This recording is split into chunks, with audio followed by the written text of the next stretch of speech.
Hi everybody, I want to share with you a quick tip about showing your lighting positions in fitted furniture drawings in Sketchup. Now we don't tend to do any rendering because it's an unnecessary extra bit of work. Most of our work is white painted, or else we just feel it's shown in enough detail as a line drawing for most customers.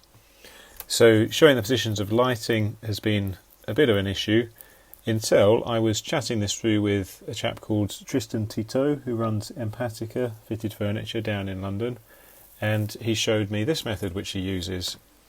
So we've got some gradient filled boxes that can just be dropped in and easily scaled to any shape. So if I wanted to indicate perhaps a strip light here, I've just hit S for scale.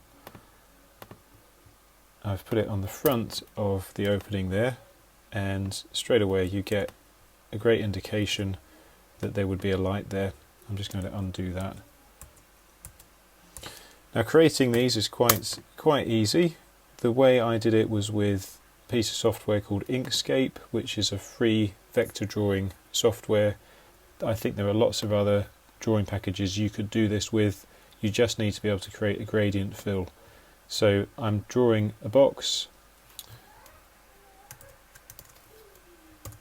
I'm not so used to the controls on this program, but there's the box. Now I go to the fill settings for that, which are here. There's a gradient fill. I think I have to select the colour first. So just a pure yellow, then gradient, and this tells it where the gradient goes. That's just how it works in Inkscape. So it's fading from yellow to transparent, alpha transparency, which you can see by these checks appearing behind it in the gradient here. I'm going to take off the stroke so it doesn't have a line around it, and there's my image. I can now export this. So I just choose where I want to export it. I go to export, and I want to make sure it's a PNG. So I set this before. It's a .png file, which preserves the what's called the alpha channel. That's the transparency information. So what I did to create this was, back in SketchUp, I drew a rectangle of an arbitrary size. It really doesn't matter. I've then gone to new texture in the materials palette, which comes up with keystroke B, and I've gone to find it. Now this is the one I saved earlier. So I open that as a texture. I could rename it if I wanted to.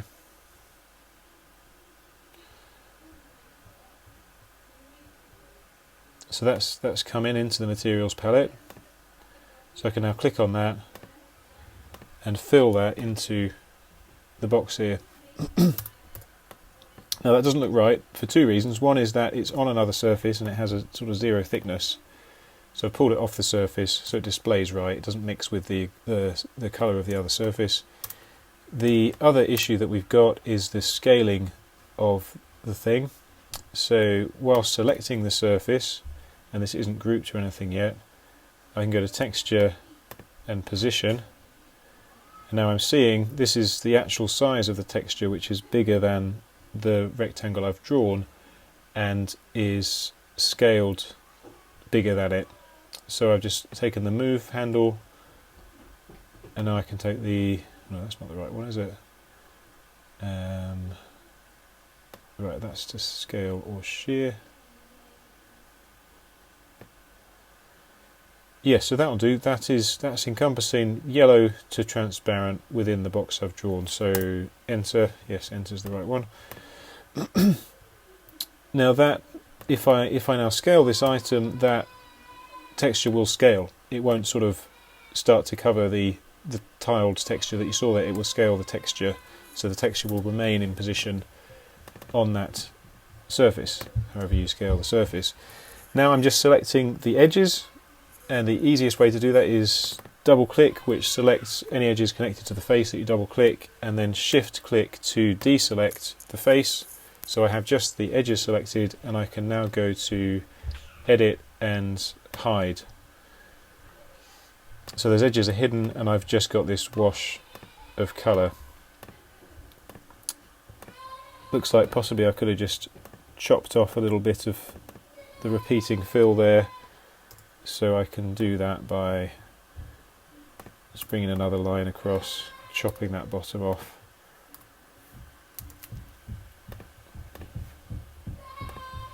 Yeah, just chopping off those two hidden bits of line. And I'm going to hide that. This is another way to hide. So that was keystroke E for eraser, shift and click, and that hides the line, it doesn't delete it, so the surface remains intact.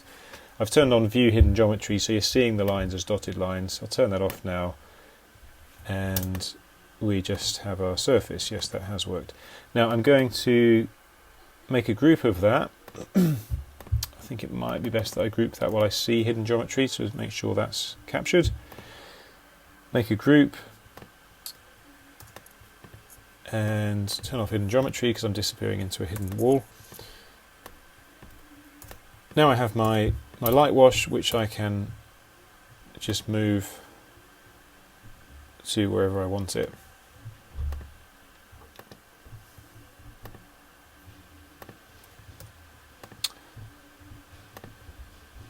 And scale using these handles.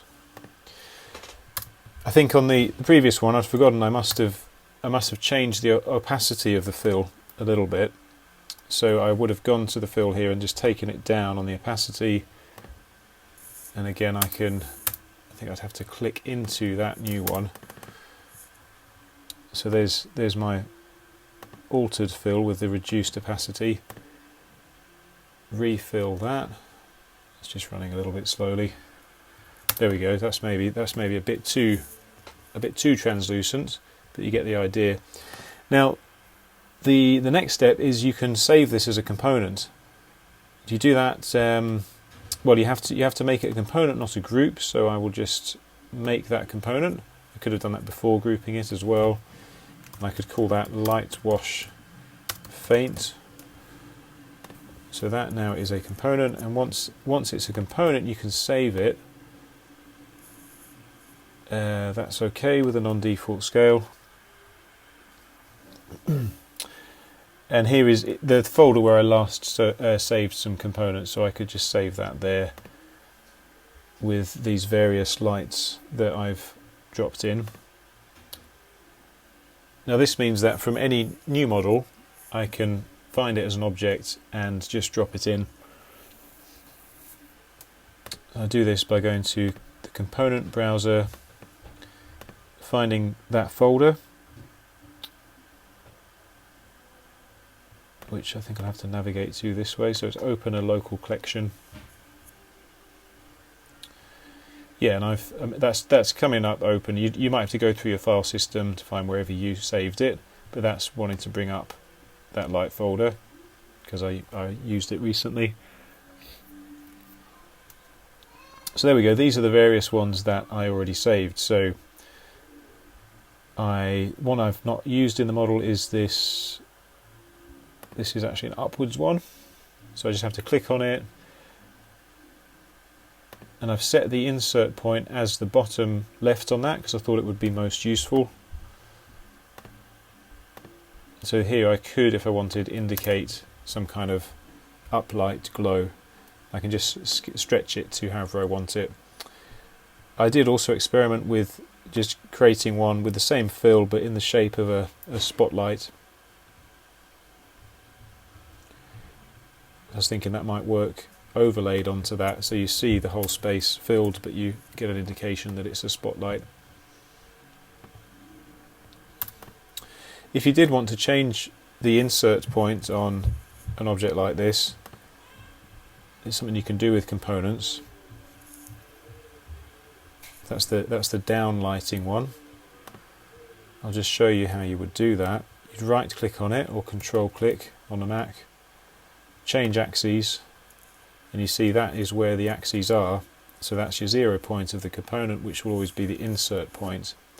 If I wanted it to insert on this edge, it wouldn't particularly matter for this component, but I might sometimes want to do that. I would, whilst in the change axes mode, I'd just go over to that corner. It would snap to the corner if we turn hidden geometry on, because then it would find the lines. There we go. And if you want to be sure that it inserts the way round that it now is, with it washing down, you want to make sure that your axes line up with the model axes you're working with, which they would if I make sure that they're oriented like that. So if I resaved that, that would now insert at this point. So I hope you think that's a good idea. I was very impressed with the simplicity of it when I learnt it from Tristan. So good luck putting it into practice, and I hope it makes your modelling quicker and easier. And thank you for watching.